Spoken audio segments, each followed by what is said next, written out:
Do you miss those lost ground beef recipes only your grandparents knew? Back then, these hearty dishes stretched $1 and fed the whole family with love. What secrets did we let slip from the dinner table without even noticing?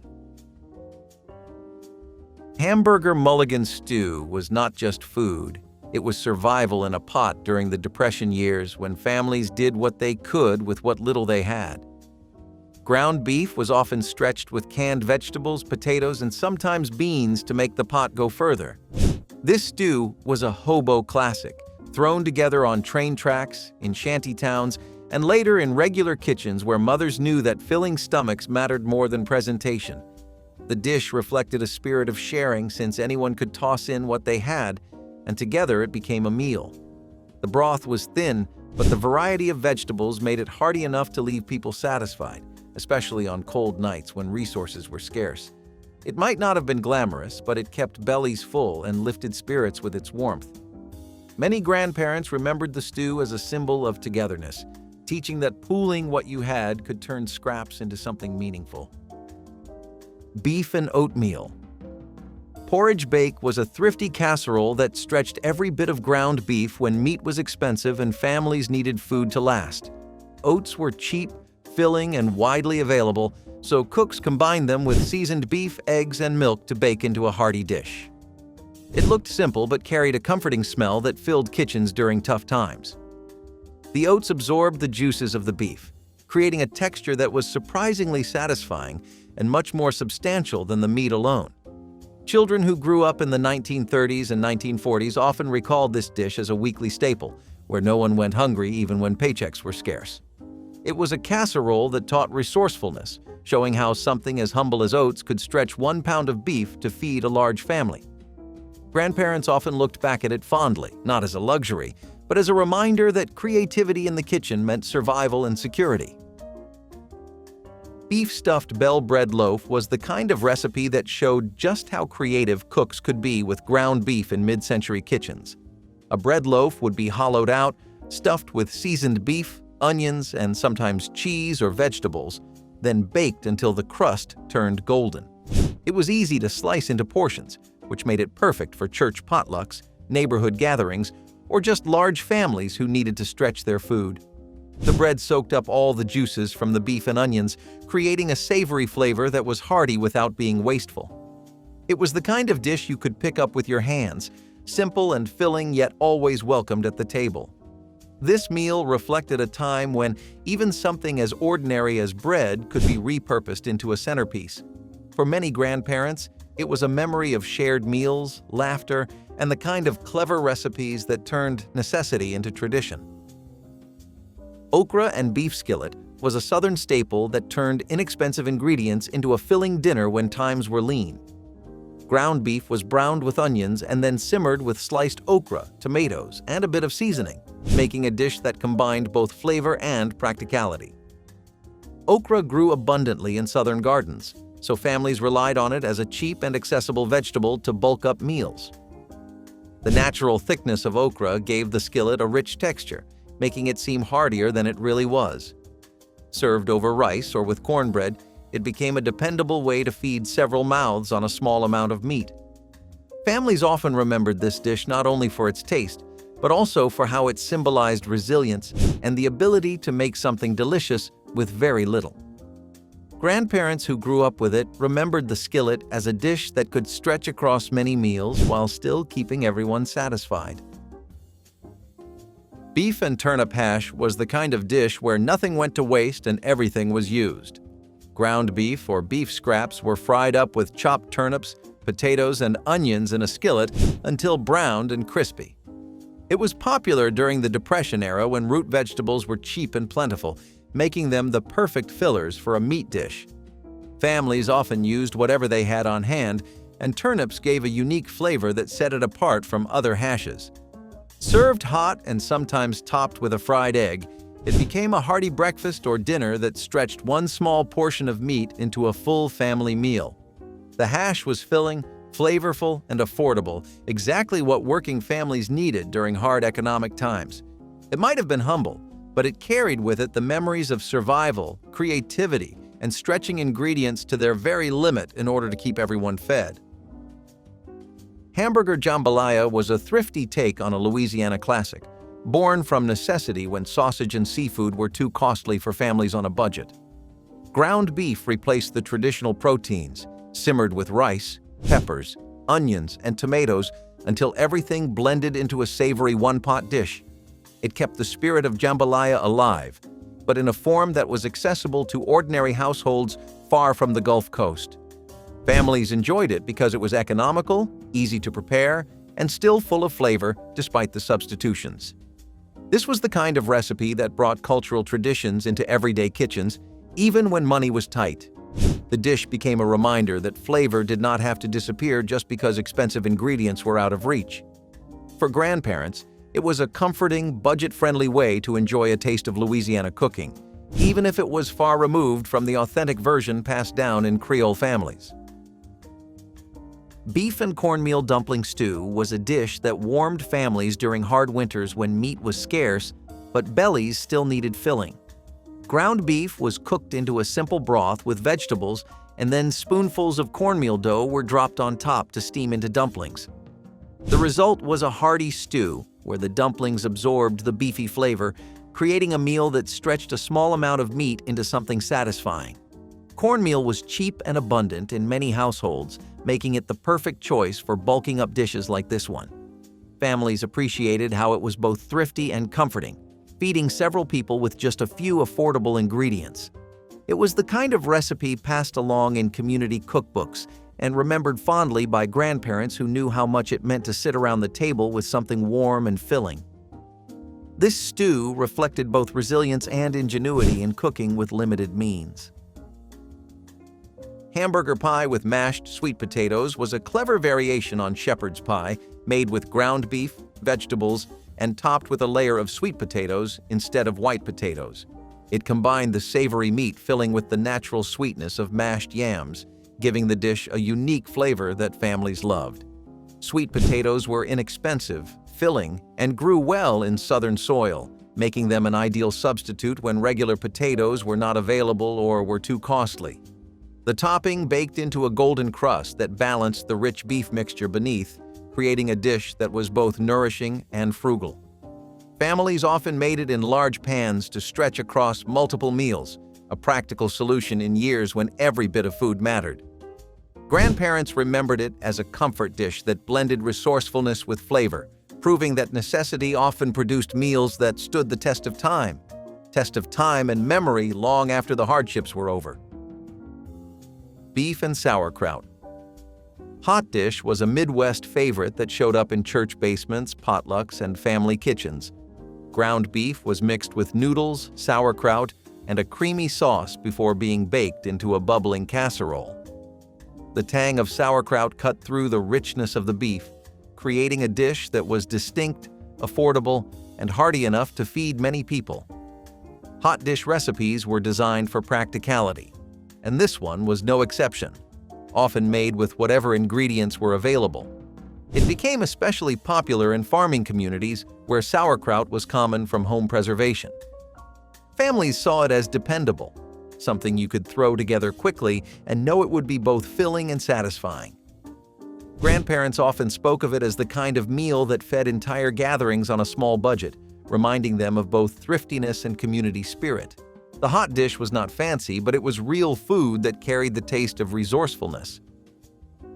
Hamburger curry rice was a dish that reflected how American kitchens adapted global flavors in the 1950s and 1960s.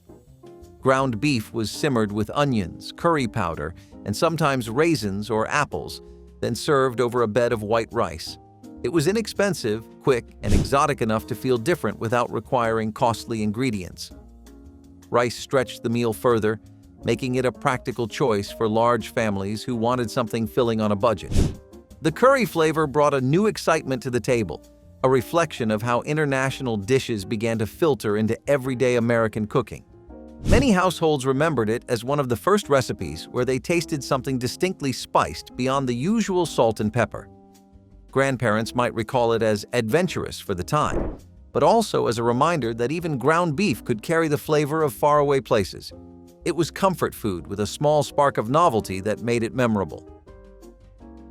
Beef and apple casserole was a farm kitchen classic that combined savory and sweet in a way that might surprise modern cooks. Ground beef was browned with onions and then layered with sliced apples, which softened during baking to add a subtle sweetness. This combination reflected the practical mindset of farm families, who used what they had on hand from both field and orchard. Apples were plentiful in many regions, and pairing them with beef made a dish that was nourishing, filling, and thrifty. The casserole was simple to prepare, and once baked, it brought together flavors that balanced the hearty with the refreshing. Families often remembered it as a dish that made ordinary nights feel comforting, and grandparents recalled how the aroma of beef and apples baking filled the house. It was not fancy food, but it carried with it the taste of homegrown practicality and the creativity needed to stretch every meal in hard times. Hamburger pancakes were one of those quirky recipes that blurred the line between breakfast and dinner. Instead of a sweet stack, these were savory creations where ground beef patties were sandwiched between pancake batter and cooked on a griddle until golden. Often topped with a gravy instead of syrup, they were a filling and unexpected way to serve meat when families wanted to make meals feel different without spending more. It was especially popular in households that had leftover batter or extra beef that needed to be used up creatively. The dish carried a playful quality, reminding children of special suppers that broke from routine, while adults appreciated that it was both hearty and inexpensive. Though odd by today's standards, it was once a practical solution that reflected the thrift and imagination of grandparents who knew how to stretch their food supply into something memorable. Beef and peanut stew was a Southern-inspired dish that revealed the influence of African flavors on American cooking. Ground beef was simmered slowly with onions, tomatoes, and a broth thickened by peanut paste, creating a rich and deeply satisfying stew. The peanuts gave the dish both protein and creaminess, turning modest ingredients into something hearty and flavorful. Families often served it with rice or cornbread, which made it stretch even further for large households. This was a meal born from resourcefulness, using affordable staples to create depth and nourishment. It was also a reflection of cultural blending, as peanuts had long been grown in the South and found their way into inventive recipes during lean years. For grandparents, this stew was remembered not just for its taste, but for how it embodied both tradition and survival, linking communities through shared flavors and kitchen ingenuity. Hamburger rice ring was the kind of dish that belonged on dinner club menus in the 1950s and 1960s. Cooked rice was molded into a ring shape and baked until firm, then filled with a savory mixture of ground beef, vegetables, and sauce. It looked striking on the table, with the beef nestled inside the rice, ready to be sliced and served. This presentation reflected a time when homemakers enjoyed making dishes that were both practical and visually impressive. While it stretched simple ingredients, it also gave the illusion of elegance, something that resonated in mid-century dining rooms. Families often prepared it for guests or gatherings when they wanted to offer something filling, but refined. Grandparents remembered it as one of those dishes that bridged everyday cooking with the desire to elevate meals into occasions. It was proof that even ground beef could be dressed up into a centerpiece worthy of admiration. Beef and tomato aspic loaf was one of the strangest creations of the gelatin craze of the 1950s. Ground beef was bound together with tomato-flavored gelatin, then set into a loaf mold and chilled before serving. It was a dish that might puzzle modern taste buds, but reflected the era's fascination with molded foods. The bright red loaf would be sliced and served cold, often with a garnish of lettuce or mayonnaise. Families remembered it more as a curiosity than a beloved staple, but it spoke to the creativity of cooks experimenting with what seemed modern at the time. The dish combined thrift with novelty, using inexpensive ground beef while turning it into something eye-catching. For grandparents, it was a reminder of how food trends shaped everyday cooking, even when the result was something as unusual as beef trapped in tomato jelly. Hamburger salad with French dressing was one of the lighter recipes that grew in popularity during the 1960s as people began focusing on diet and health. Ground beef was crumbled and cooked, then tossed with greens and drizzled with a tangy French dressing. It was practical for dieters who wanted the flavor of beef without the heaviness of casseroles or fried foods. The salad was simple, refreshing, and easy to prepare, which made it popular at luncheons or as a lighter supper option.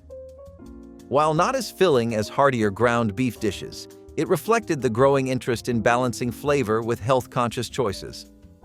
Grandparents often remembered it as one of those dishes that made them feel modern and in step with new trends in food. For many families, it was both thrifty and fashionable, proving that even a salad could find its place among forgotten ground beef classics. Beef and rutabaga casserole was a dish born out of necessity in Depression-era kitchens. Rutabagas were inexpensive, filling, and stored well, making them an ideal addition to stretch ground beef in a casserole. Layers of beef, rutabaga, onions, and sometimes potatoes were baked until tender, creating a meal that was both hearty and affordable. It was the kind of dish families could count on to keep everyone fed through lean times. The earthy flavor of rutabaga paired surprisingly well with beef, and once cooked, it softened into a comforting texture. Families often made this casserole in large pans, ensuring leftovers could be reheated for the next day. Grandparents remembered it as a dish that showed the resilience of households during hard years, turning simple farm produce and scraps of meat into something that sustained them through struggle and scarcity. Hamburger corn pudding was a savory twist on a dish that was already beloved in farm kitchens. Sweet corn, eggs, and milk were baked into a custard base, but ground beef was layered inside to transform it into a complete meal. The pudding set into a firm but creamy texture, offering both sweetness from the corn and savoriness from the beef. It was an affordable way to combine vegetables and protein into one dish, making it ideal for large families. Corn was a crop many households grew themselves, so this recipe made excellent use of what was readily available. Families often remembered it being served at church socials or potlucks, where it quickly became a crowd pleaser. Grandparents recalled it as a dish that felt generous, stretching modest ingredients into something comforting and substantial, while also reminding them of the thrift and ingenuity of their era. Beef-stuffed donut rings were a quirky recipe that reflected the playful side of mid-century cooking. Sweet dough was shaped into rings, fried, and then stuffed with a savory mixture of ground beef and onions. It was an unexpected combination, balancing sweet and savory in a way that made it popular at state fairs or local gatherings. While unusual, it was a reminder that cooks of the time enjoyed experimenting and surprising guests with something different. Families appreciated how filling and affordable it was, since a little beef went a long way when paired with dough. For grandparents, it was remembered as a dish that felt fun and festive, a break from the seriousness of everyday meals. It might sound odd today, but it reflected the adventurous spirit of kitchens that were not afraid to push boundaries and bring new ideas to the table. Hamburger pineapple skillet was part of the mid-century fascination with Polynesian flavors that swept American kitchens. Ground beef was simmered with sweet pineapple chunks, soy sauce, and sometimes peppers, creating a sweet and savory dish that felt exotic for its time. Served over rice, it became a simple one-pan meal that brought new flavor profiles to dinner tables. The pineapple softened into the beef, creating a balance of sweetness and saltiness that stood out from typical ground beef fare. While not authentically Polynesian, it captured the American imagination during an era when tiki culture was popular in restaurants and home entertaining. Families often remembered it as a dish that brightened up ordinary nights and offered something different. Grandparents saw it as both trendy and thrifty, a reminder that even ground beef could be part of the global food excitement that marked the mid-century era. Beef and grape jelly meatballs were one of the most famous party recipes of the 1960s, remembered for their unexpected but addictive flavor combination. Ground beef was shaped into small meatballs and simmered in a sauce made from grape jelly and chili sauce, producing a balance of sweet and savory that guests loved. These meatballs were often served at cocktail parties, family gatherings, and potlucks, where they became a centerpiece on buffet tables. The dish reflected the playful and experimental food trends of the era, when homemakers embraced convenience and bold flavor pairings. They were easy to prepare in big batches, making them perfect for feeding a crowd without spending too much. For many families, they carried a memory of lively gatherings, laughter, and the sense that food could be fun as well as filling. Grandparents often spoke of them with nostalgia, recalling how something so simple became a sensation and earned its place among the most unforgettable ground beef recipes of their generation. Beef and beet casserole was a rural favorite that thrived in kitchens where root vegetables were abundant and meat was expensive. Beets added bulk, sweetness, and color to ground beef casseroles, transforming simple dishes into something that felt more substantial. Farmers grew beets easily, and families made use of them in all sorts of ways, including stretching a small portion of beef into a filling meal. The casserole often included onions, potatoes, and sometimes carrots, all baked together with beef to create a dish that was hearty and nourishing. The bright red hue of the beets gave the dish a distinctive look, reminding families that even in tough times, food could still be appealing. It was not glamorous, but it kept households fed during long winters and lean harvest years. Grandparents remembered it as a recipe tied to practicality, one that reminded them of how every vegetable mattered when you had mouths to feed and no room for waste in the kitchen. Hamburger crepe roll-ups were part of the French-inspired food craze that swept American kitchens during the 1960s. Thin crepes were filled with a seasoned ground beef mixture, rolled tightly and baked in a casserole dish with a creamy or tomato-based sauce poured over the top. This was a dish designed to feel elegant but still practical, as it stretched small amounts of beef with inexpensive crepe batter. Families served it at dinner parties when they wanted to impress guests with something sophisticated yet affordable. The combination of tender crepes and rich beef filling made it memorable, even if it required a bit more work than the average weeknight meal. For grandparents, it was a reminder of the era's fascination with European food trends and the desire to bring a touch of international flair into ordinary kitchens. It may sound unusual today, but it once symbolized both thrift and sophistication in the same bite. Beef and hominy stew was a Southwest-inspired recipe that brought together ground beef, onions, peppers, and canned hominy in a chili-style broth. Hominy was cheap and filling, making it the perfect way to bulk up a pot of stew without requiring extra meat. The dish had a hearty texture and smoky flavor, especially when spiced with chili powder or cumin. Families often relied on canned goods for convenience, and hominy became a pantry staple in many rural and urban kitchens. Served with tortillas or cornbread, the stew fed large families without straining tight budgets.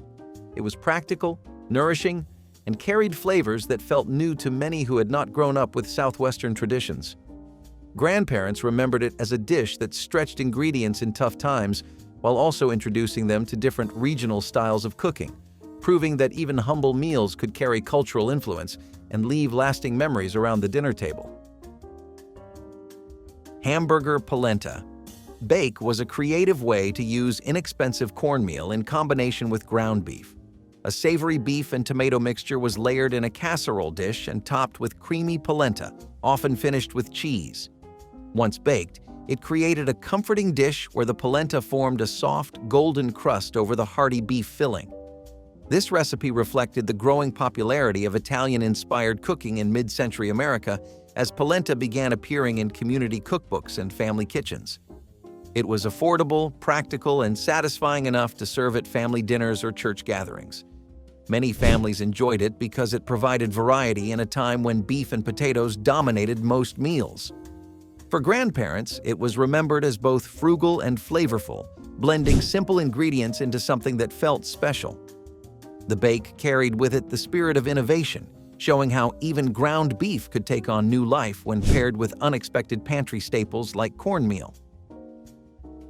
Beef and celery hot dish was a Midwest staple where celery became the key to stretching casseroles without adding more meat. Ground beef, noodles, and a creamy sauce formed the base, but it was the chopped celery that made the dish larger, crunchier, and more filling. This reflected the frugal habits of families who needed to extend meals but still wanted them to feel hearty. Celery was inexpensive and widely available, making it a practical addition to hot dish recipes that were designed to feed large groups. The dish was often served at potlucks, school events, or family gatherings where casseroles reigned supreme. While not the most glamorous ingredient, Celery gave the dish a distinctive flavor and texture that many remembered fondly.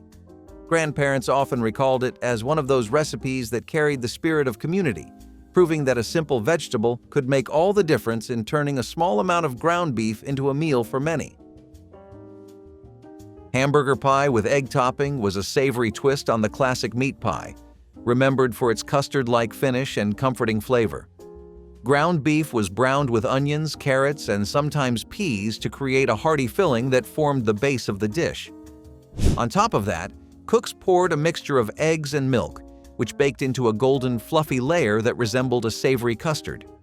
It was an inventive way to use eggs when they were in good supply, and to stretch a small amount of beef further by adding another layer of protein.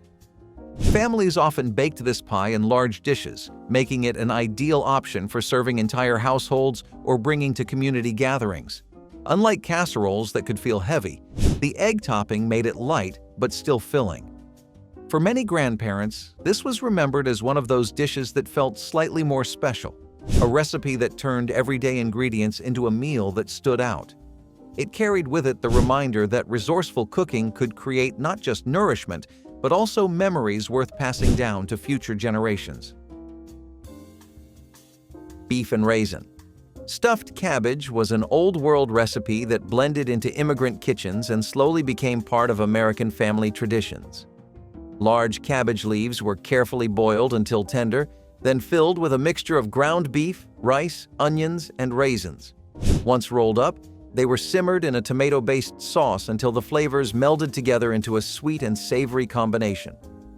The raisins balanced the richness of the beef with a touch of sweetness, creating a profile that stood out among other cabbage dishes.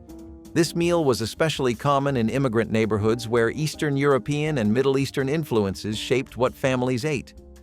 Adaptation was key, and ground beef became the protein of choice since it was less expensive than other cuts.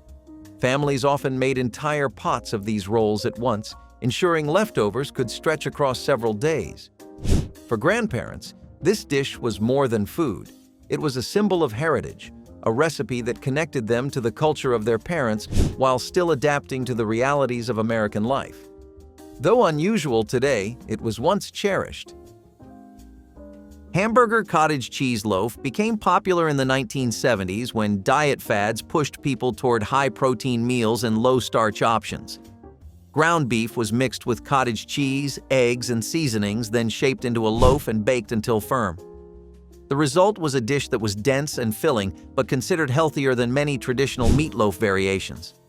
Families found it simple to prepare, and since it was easy to slice and reheat, it worked well for busy households who wanted something practical and long-lasting. Unlike casseroles or pasta-based meals, this loaf fit neatly into the diet-conscious trends of the time, reflecting a shift in how people thought about food. Grandparents often remembered it as one of those meals that might not have been indulgent but served a purpose. It kept them full, was inexpensive, and tied closely to the era's health conversations. It might not have been glamorous, but it carried the spirit of innovation in the kitchen, proving that even common ingredients like ground beef and cottage cheese could be reinvented into something new. Beef and radish soup was a light yet nourishing farm dish that showed how families made use of every crop in their gardens. Ground beef was simmered with onions and radishes in broth until the flavors came together, creating a peppery soup that was both filling and frugal. Radishes grew easily and in abundance, which made them a smart substitute for vegetables that were more expensive or harder to find. Their sharp bite mellowed when cooked, giving the soup a unique taste that families came to appreciate. Bread or cornbread was often served on the side to make the meal more substantial, stretching a small pot to feed a household. In many ways, it reflected the creativity of farm families who relied on what they had rather than longing for ingredients they could not afford. Grandparents remembered it as a dish that carried the essence of thriftiness, yet also the comfort of something warm and homemade. Even overlooked vegetables had their moment in soups like this, sustaining families through lean seasons.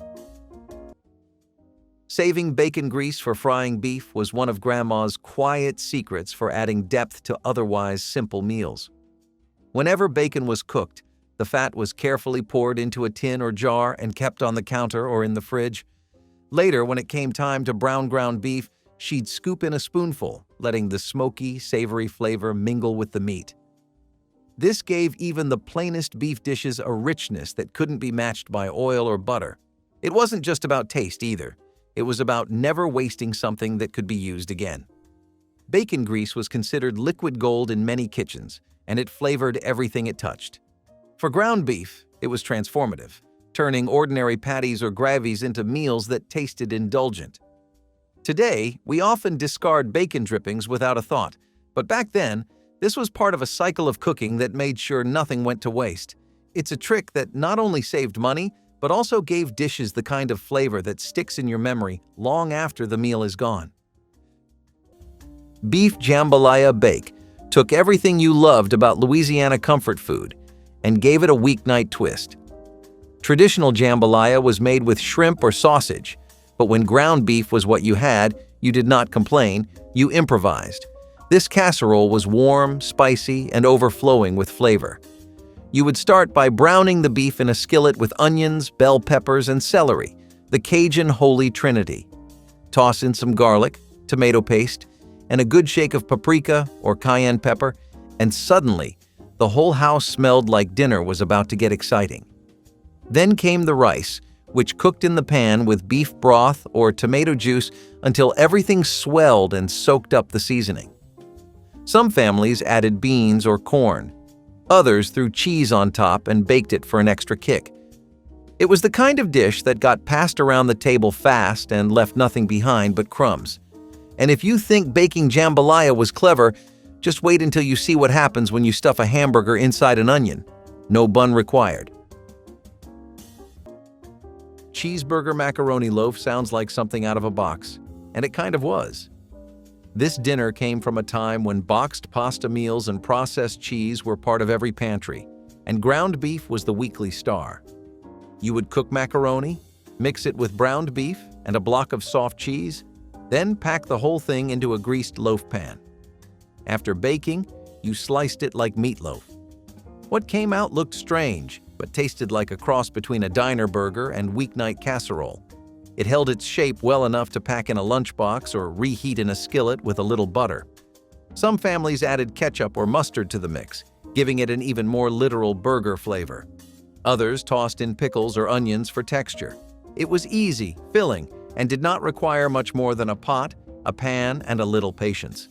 Cheeseburger macaroni loaf was one of those meals that tasted better than it had any right to. It was not elegant, it was not even normal, but in the era of efficiency and post-war pride, it was exactly what a busy household needed. A whole loaf of dinner made to slice and share. Potato nest casserole was one of those meals that made dinner feel fun, even when it was just a regular Tuesday. Moms across America loved this dish in the 1950s and 1960s because it combined two unbeatable dinner champions, potatoes and ground beef, into something playful, presentable, and most importantly, practical. You started by shredding potatoes, usually by hand, and seasoning them with salt, pepper, and maybe a little egg to help them hold together. Then you packed those shredded spuds into muffin tins or small ramekins, pressing the centers down to form little nests. After a quick bake, those nests crisped up around the edges and stayed soft inside. That was when the real fun began. Into each one went a scoop of ground beef, browned with onions, and seasoned to your liking.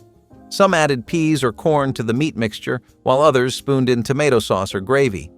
Back into the oven they went until everything was hot and bubbling. The result was a golden brown, savory, bite-sized dinner that looked as good as it tasted. But if presentation was not your thing, and all you wanted was pure, unfiltered comfort food, the next dish takes you straight back to the heart of the American living room. Today, it's almost entirely forgotten as chicken has taken over the dinner table. Jellied eels were a staple on the dinner table back in the 1900s. This dish was whipped up in London in the 18th century, when a bored chef decided to mix things up a bit. Here's the thing. Eels were dirt cheap back in the day, so they were everyone's favorite source of meat.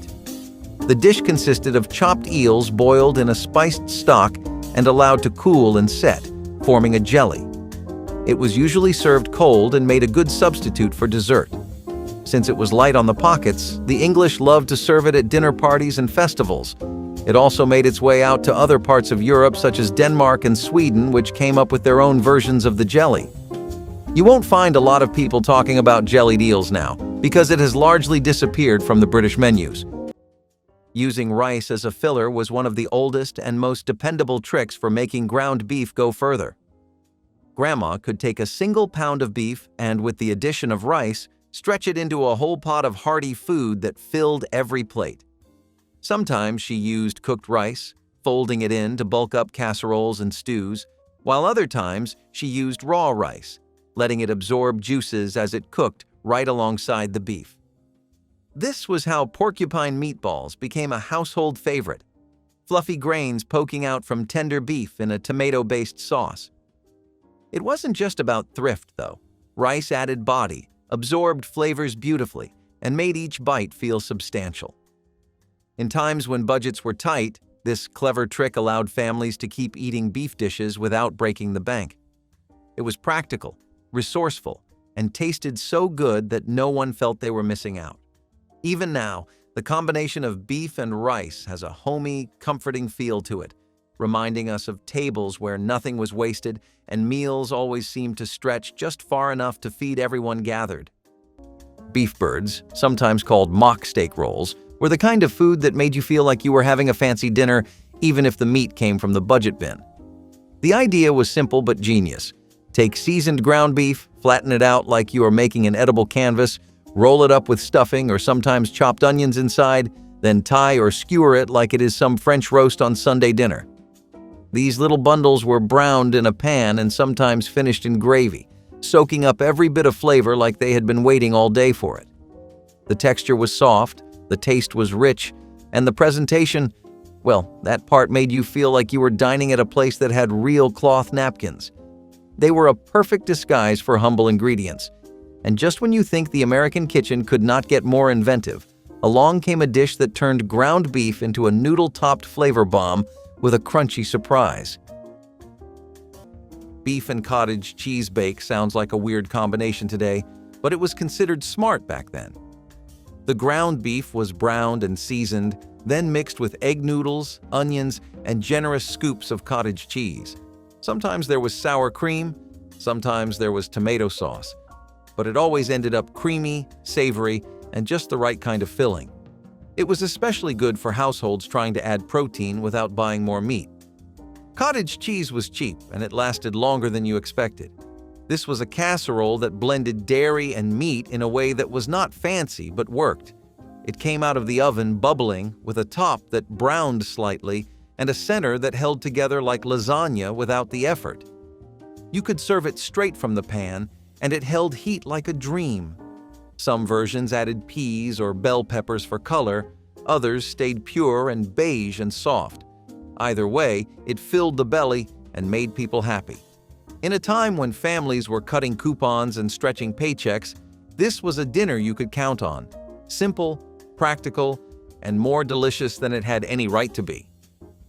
Mock prime rib patties were what you made when you had champagne taste and a ground beef budget. That crisped up in the oven. These clever creations came about during a time when steaks were for special occasions, if at all, and home cooks needed to serve something that looked the part without draining the wallet. The trick was in the seasoning. You would take ground beef and mix it with salt, pepper, onion powder, and sometimes a hint of garlic or a dash of soy sauce. Then you shaped the mixture into thick, steak-like ovals and seared them on both sides until a crispy crust formed. The key was finishing them in the oven or in a skillet with a splash of beef broth or homemade au jus to keep them juicy and give them that steakhouse sizzle. Served with mashed potatoes or buttered peas, they looked and smelled like the real deal, enough that you might fool your taste buds for a few bites. It was a dish built on imagination and a real craving for luxury. But if savory was not enough and you liked your beef with a little sweetness, just wait until pineapple crashes this party. The edges sizzled golden while the inside warmed through. Once tucked between bread, sometimes plain, sometimes toasted, it transformed into a hearty sandwich that felt brand new. A swipe of ketchup, mustard, or even leftover gravy turned it into a meal strong enough to rival anything from a diner. This trick meant leftovers never felt repetitive, and kids often had no idea they were eating yesterday's dinner. The crispy edges against soft bread made every bite memorable, the kind of flavor that stuck with you. For lunchboxes, it was a treat disguised as thrift, and many still recall the taste decades later. It was resourcefulness wrapped in comfort, proof that creativity made nothing feel wasted. Today, leftovers often get tossed aside, but back then they were opportunities. Grandma's frying trick showed that with just a little imagination, food could shine twice. Mexican haystack dinner was more of an event than a recipe. It started with a scoop of ground beef cooked in taco seasoning, then layered like a build-your-own buffet. Over a bed of white rice, or crushed corn chips if you had them, you added beef, shredded lettuce, canned olives, chopped tomatoes, grated cheese, and maybe a spoonful of salsa. The result was a towering, crunchy, colorful plate of dinner that let everyone at the table get exactly what they wanted. This dish became popular in the 1970s when families were busy, budgets were tight, and mealtime needed to be both fast and fun. It was a little Tex-Mex, a little potluck, and a whole lot of pantry smarts. You could make the beef ahead of time and let everyone serve themselves. It was casual, flavorful, and endlessly customizable. Even picky eaters got on board. It became a staple in school lunches, church dinners, and Friday night meals that needed zero cleanup. There was no baking, no timing, and no judgment.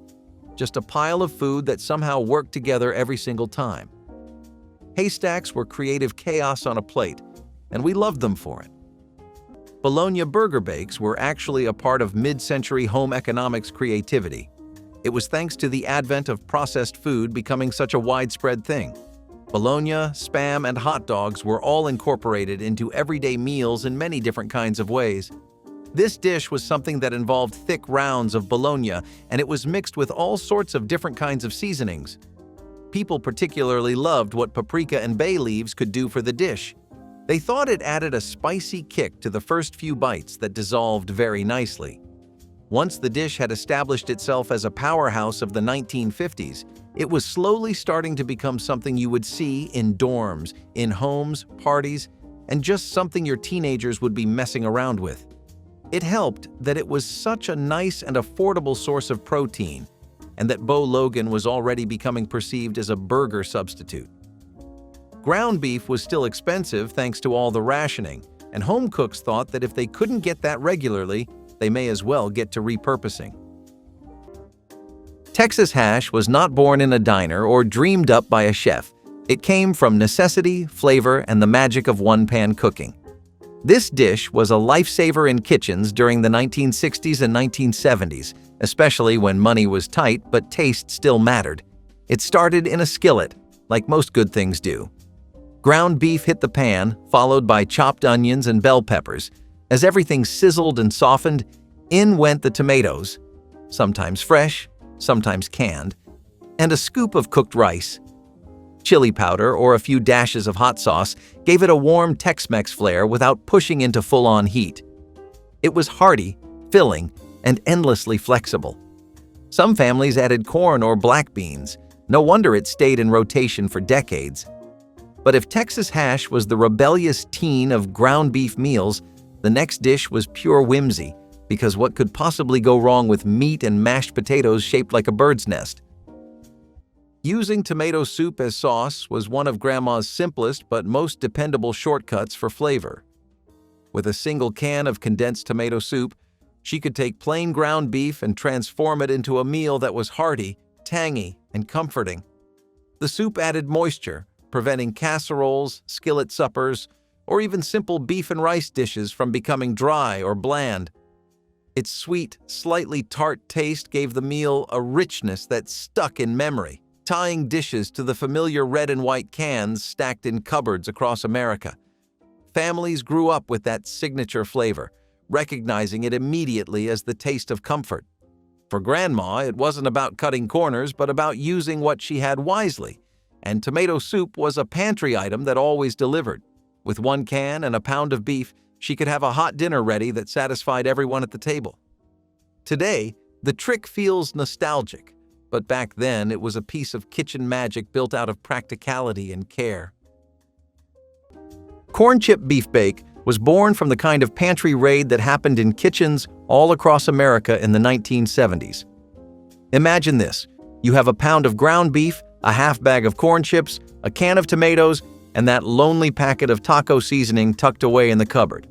What do? You make dinner magic. This casserole was unapologetically crunchy, cheesy, and bold. You browned the beef with onions and taco seasoning, then layered it with crushed Fritos, cheese, and tomatoes. Some folks threw in a can of kidney beans, others swore by adding sour cream on top right before serving. No matter how you spun it, this dish was like a Tex-Mex lasagna dreamed up during a grocery store strike. It baked into a bubbling golden masterpiece that was equal parts nacho, taco, and weeknight savior. Parents swore by it for potlucks, and just like that, a new casserole classic was born. But if you think that is inventive, wait until you see how cabbage and beef teamed up to stretch every dollar without missing a beat. The name alone made kids raise their eyebrows, but once they tasted it, they stopped asking. Upside-down beef casserole was ground beef and vegetables poured into a dish, topped with biscuit dough and baked until golden. Then came the fun part. You flipped it. Or at least tried to. Sometimes it held together, sometimes it did not. But the flavors were always there. The beef had onion, salt, maybe garlic powder if you had it. The vegetables were canned corn, peas, carrots, whatever needed using. The biscuit crust crisped on top and soaked up flavor underneath. It was a hot, messy miracle.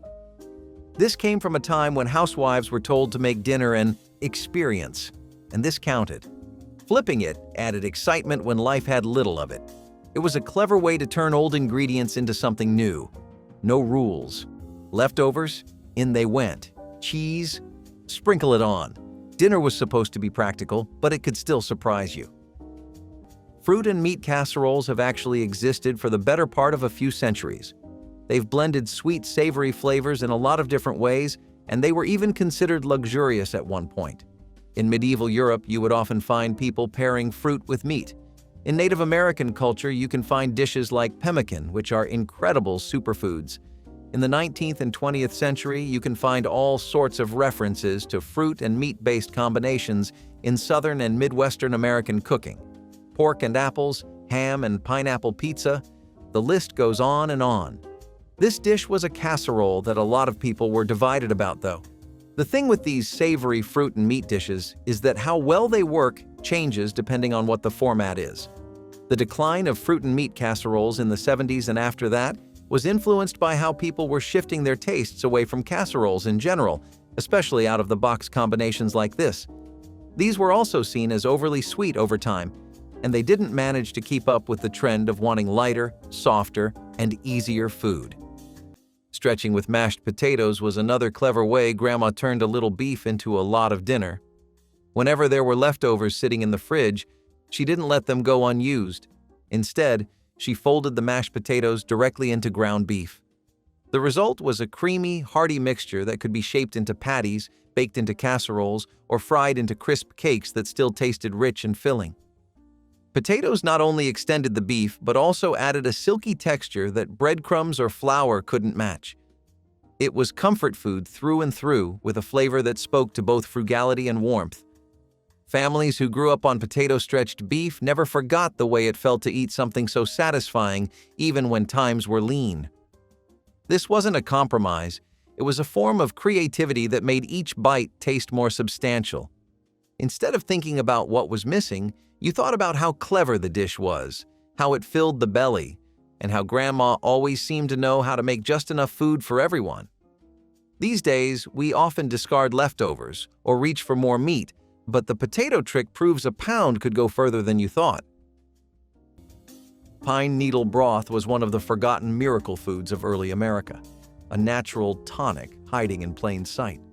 At a time when vitamin deficiencies could mean life or death, Native American healers knew that boiling fresh green pine needles would release a flood of nutrients, especially vitamin C. It was not just medicine, it was survival in a cup.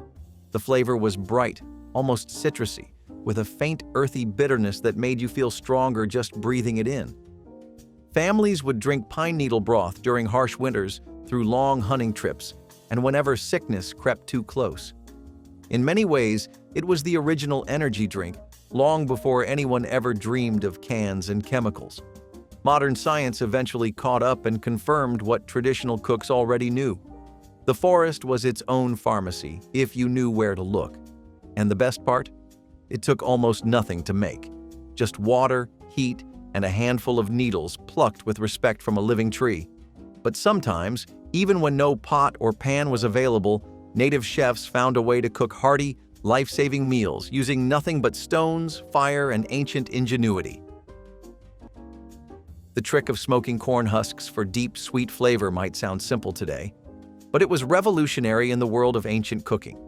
Corn was life to many native communities, not just a crop, but a living gift. Every part of it was precious, especially the husks.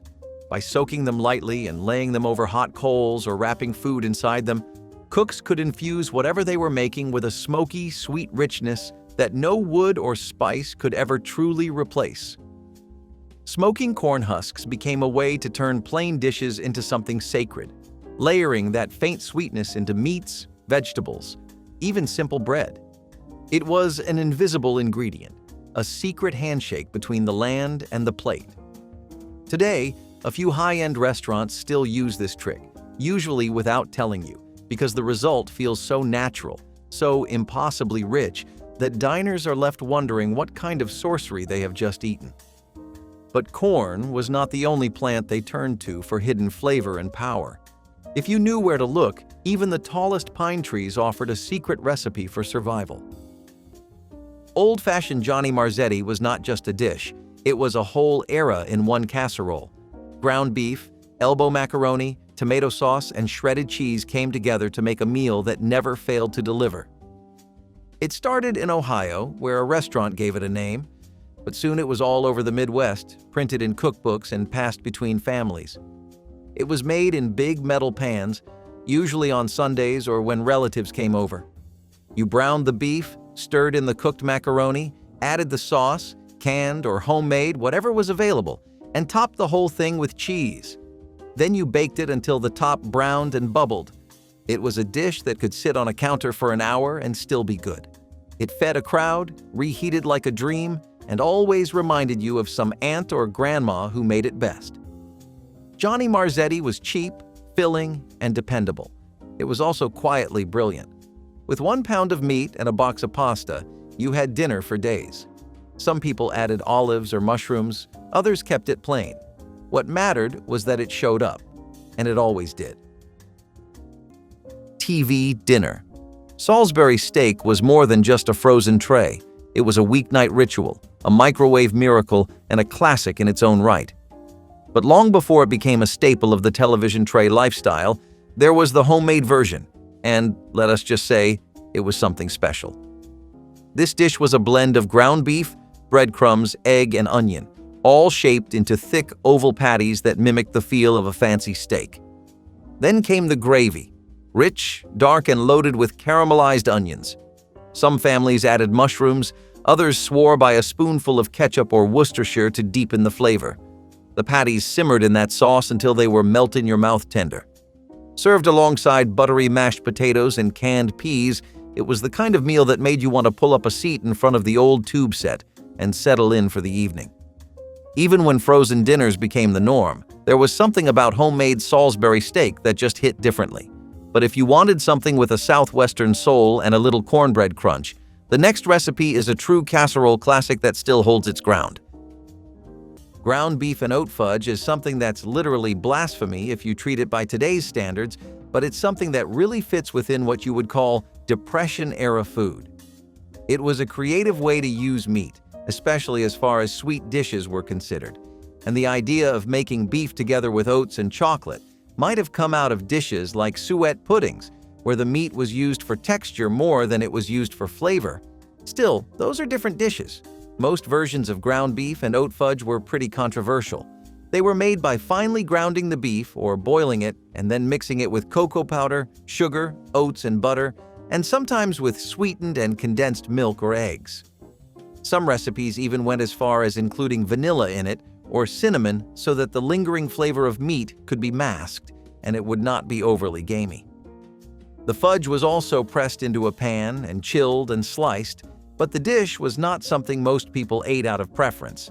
It was just really efficient at filling you up and giving you a decent amount of protein. Adding grated carrots or zucchini into ground beef was a quiet, clever trick that served multiple purposes in Grandma's kitchen.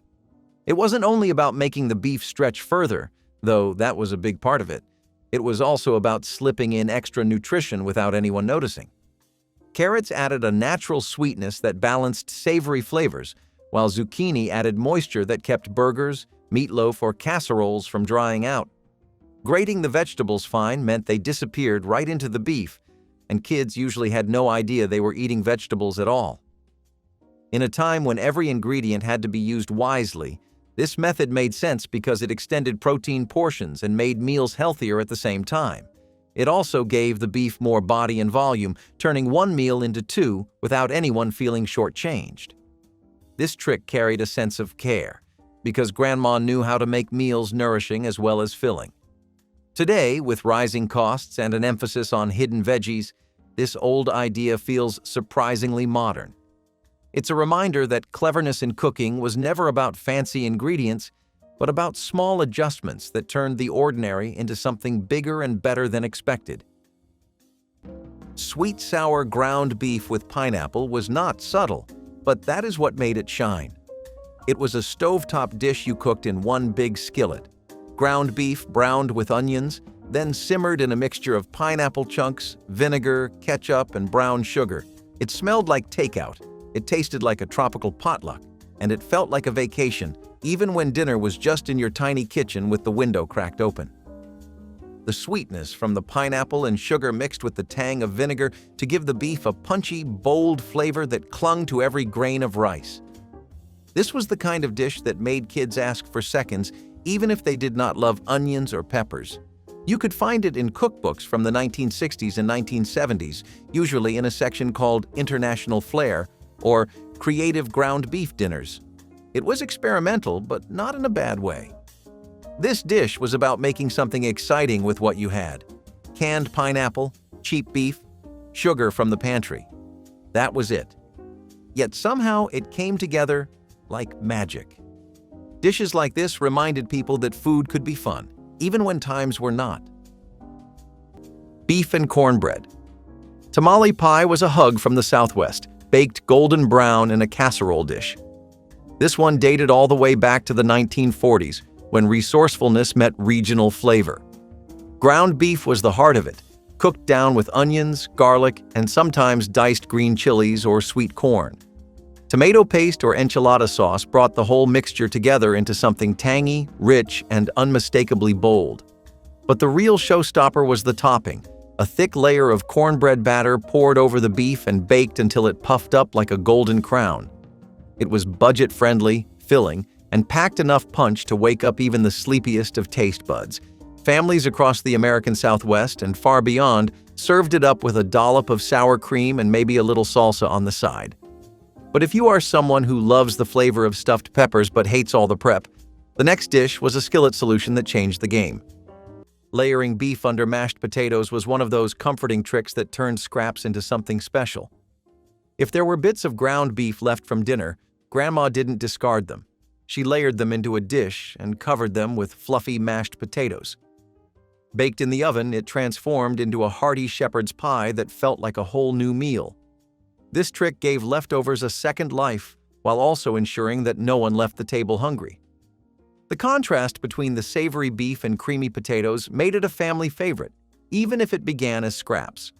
For kids, it was simply delicious, while for adults, it was a clever way of making sure the budget stretched further. It showed how resourcefulness could create comfort food that felt intentional and warm. Today, shepherd's pie is still enjoyed, but its origins as a thrifty leftover dish are often forgotten. Back then, it wasn't about style or trend, it was about making the most out of what you had.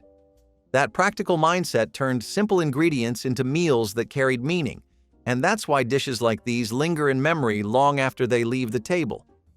Using ash to soften beans faster without soaking overnight sounds like a wild trick from another world, but for Native American cooks, it was just another part of making the impossible work. In times when waiting 12 hours for beans to soften was not an option, they found a genius shortcut that we have almost completely forgotten. By adding clean wood ash into the pot, the alkaline properties would work their way into the beans, breaking down the tough outer skins and speeding up the softening process. It was not just about saving time either. In many ways, it was about survival. A quicker meal could mean a safer night, a full stomach before a long journey, or simply a little more freedom in a hard world. Even today, chefs who understand this trick know that beans softened this way have a richer, earthier flavor you simply cannot get from a modern soak. It is a reminder that real food was about more than recipes. It was about trust in the land itself. And if you think cooking with ash is clever, wait until you see what they did with clay and fire to make meat so tender it would almost melt in your hands. Tell us which recipe sparked your memories in the comments. Give this video a like if it brought back a taste of the past, and subscribe so you never lose another piece of kitchen history.